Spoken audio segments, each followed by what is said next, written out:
Bellator has long been considered, however, the number 2 promotion. Do you still consider that to be the case after this year? Mike, you're leading off. I think it's less clear than ever. We can say that much. I mean, I think PFL has had a pretty strong year. Obviously, you can say what you will about their decision to move into pay-per-view and how that may have hurt their exposure of the brand and things like that. But with their deal with ESPN and kind of the push they have tied into that, kind of being parallel to the UFC to a degree, at least when it comes to the broadcast deal, has allowed them to flourish a lot, in my opinion. Obviously, more people in the industry are seeing those paychecks that they're handing out. And I think that's allowing them to kind of take a little bit more of the market share here. I don't think we leave here with like a clear number 2, who's the number 2 promotion, but I think the conversation is more competitive than ever. And I think Bellator maybe took a little bit of a back step this year. The Showtime thing, in theory, it seems like a great platform and significant for them, but it limits their market audience a lot, especially in the United States. Up here in Canada, it's awesome for us. It's free on YouTube, extremely easy to find. You can watch on any device, don't have to pay. So it's great in that regard. But how much is that doing for kind of the notoriety of the brand and, getting new eyes on it and all that kind of stuff? So I would say, if you look at all the promotions outside of the UFC, I would probably say PFL had the best year. I know as far as their fighters themselves, Kayla Harrison losing, in many ways not ideal, but in many ways it is too. It gives them a big storyline to attach themselves to moving forward, and something really intriguing to kind of parlay into their 2023 season. So I think this was a win if you're on the PFL side looking at this year, and the rest, in a lot of ways, all those things you mentioned, George, very important. They more so stood pat, in my opinion. So a big year for PFL. I'm giving them kind of high grades coming out of 2022. So if anything, Mike, you're saying the gap was just closed even on Bellator. Yeah, I think so. And I think it's now more so of a conversation. I mean, of course, you'll talk to different people and they have, their allegiances and their thoughts and their feelings on who the number 2 is. But I think if you asked at the beginning of this year, if we did this, same conversation at the same time last year, I would probably have a lot more positive things to say about Bellator. Not that I'm trying to be negative towards them here, but I think it's more just being positive to what PFL did. Yep. And Bellator has always said, hey, us pushing the UFC is going to make the UFC better. It's going to make both promotions better. They got to remember the same will be applied to them by the other promotions that push them. How about you, Nolan? How do you have them ranked, or were gaps closed? Yeah, this might sound a little surprising. I know I've kind of been designated as the Bellator guy. I think Kenny, our cameraman, called me the Baron of Bellator at one point for my 20 whatever events in the pandemic at Mohegan Sun. But for me, I think that Mike hit it on the head there. I think PFL had a big year. And I think that while we can talk about the merit, we can talk about the matchmaking, we can talk about the fighters that are involved, I think in the end of the day, the fight game is a bit of a major popularity contest when it comes to the business side and when it comes to exposure and when it comes to the public conversation. And if you have a product like PFL that's tied into ESPN Plus, which is the home of the UFC, the thing that every MMA fan at this point pretty much has in order to watch the product of the UFC. They don't have to pay any extra money to see PFL. Sometimes it's on ESPN on regular, ESPN programming.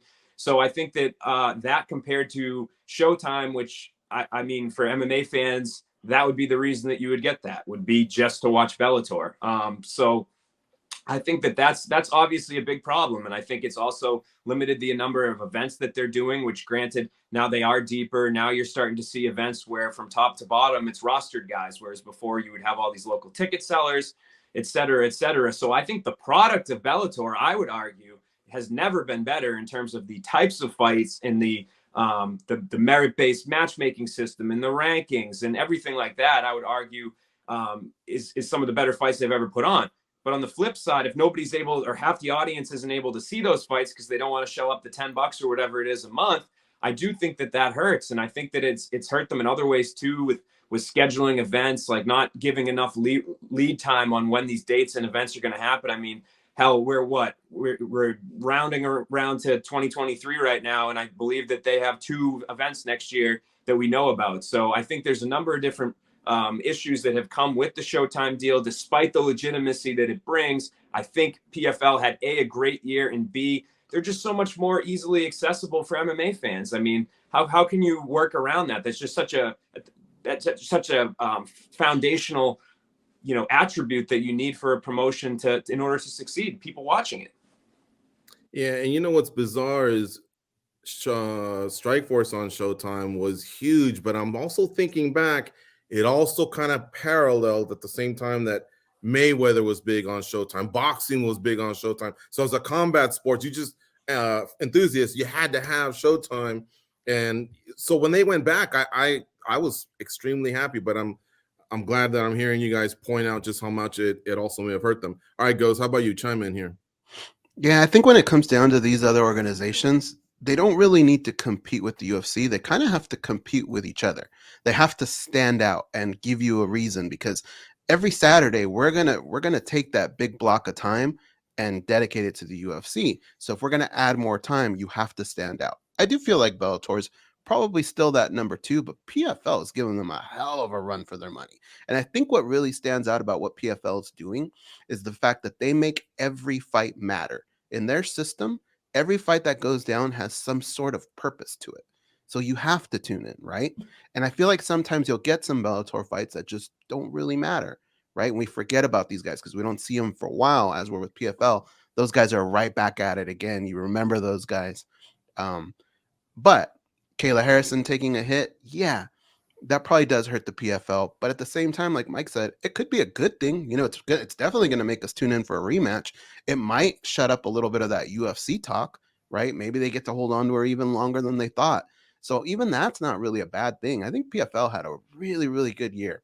Where I will say Bellator does tend to strive is we take more Bellator fighters and say this guy could give that person in the UFC a run for their money, where I don't think we really do that with the PFL as often. We'll get a couple fighters and we'll go, okay, that's a good fighter. But I don't know that we really compare them as much as we do with the UFC with Bellator fighters. So I think they still have that. They have their niche, which is the Grand Prix. And most of the time, there's criticisms here and there, but really we're nitpicking because at the end of the day, they're pretty fun. So these organizations have to do these things to stand out over the other ones. One championship, I thought even they had a little bit of a decent year, but I think they're just laying the foundation for the future. Right now, I don't think I have them competing for that number 2 spot. Fair enough. All right. And Good stuff, one note, George, real quick, just kind of on Bellator and their matchmaking, which I know gets a lot of criticism for maybe being uneven, and you could maybe say that more so on like the prelims still. But as far as like their most high-profile fights, I'll just give you guys a stat here. In 2020, Bellator favorites going into their main events were 16-2.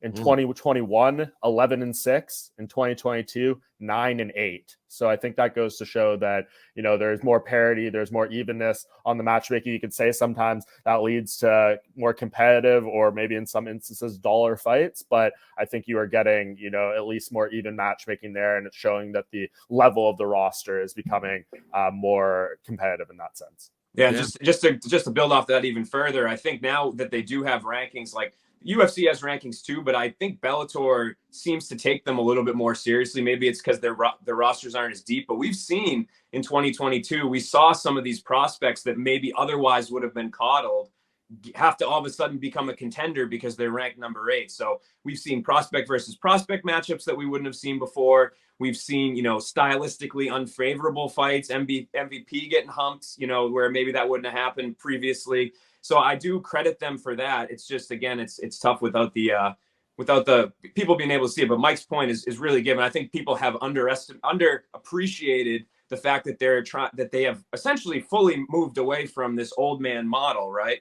And now it comes with the good and the bad. Like the old guys used to suck people in to watch the fights. So you lose that. You lose the ability to build some stars off of these older names. But when you're coming down to just true good MMA, I still would put Bellator as the number 2 promotion, just because of their ability to kind of put on good fights and have, like Ghost said, have people care about these stars and have those comparisons brought up and have people think about Leon Edwards versus Amasov or whoever, Nemkov versus, Yuri or something. So I still, just because I didn't answer the question in my initial statement, I do think that Bellator is maintaining that number 2, but they got to watch out because PFL is right at their heels.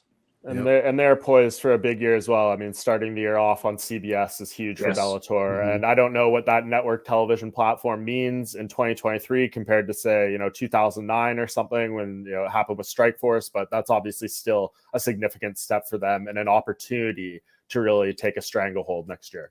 Yeah. That's actually where I got my quote. These things happen in MMA. It was a CBS quote from Gus Johnson. Do you guys, Nolan, since you're so, you cover the promotion very well, you're so close to that, how long will they be with Showtime? Like, how long is this deal? Do we know? Good question. I actually don't know off the top of my head, but there was that period of time that was kind of awkward where they were bouncing around. They went from Paramount, and then they went to CBS Sports Network, and then they were on Showtime. And like Mike said, with CBS now, I think that's everybody's talking about Fedor's fight and Bader and everything. Like, the biggest news to come out of that for me was the fact that they were going to be on CBS. I mean, it's been a long time since there was MMA programming on CBS, and I think that's a big win. Hopefully they can incorporate that more. But as far as the deal goes, I'm actually not sure what the terms are. If maybe I could Google it and somebody would know, but right off the top of my head, I don't.